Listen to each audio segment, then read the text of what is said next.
This is going to be one of New York City's most complex construction projects ever, and it could be just a few short weeks from breaking ground.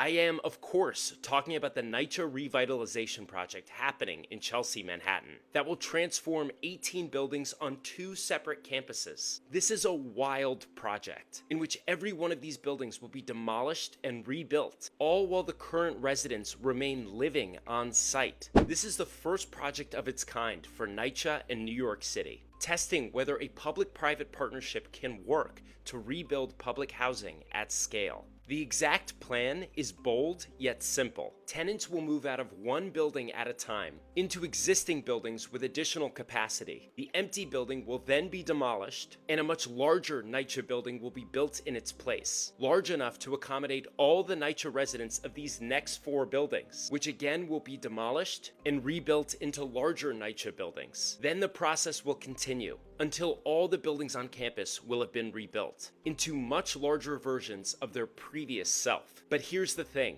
only some of this is going to be replacement NYCHA housing, while the rest, highlighted in green here, is mixed-use development, a blend of affordable and market rate units. And remember, the exact same thing is taking place just a few blocks north as well. Supporters of this plan say it solves three problems at once. It replaces deteriorating NYCHA buildings, it creates a sustainable funding model for their future, and it adds far more housing stock to the city. But critics of this plan see something very different. A risky shift to privatization that would weaken oversight and would jeopardize public guarantees for decades to come. For NYCHA, the stakes could not be higher. With an $80 billion repair backlog and few options left, NYCHA is beginning to lean on the private sector to secure its future. And with Zohran Mamdani poised to take City Hall, a candidate who has made public housing central to his platform, the timing of all of this could not be more critical.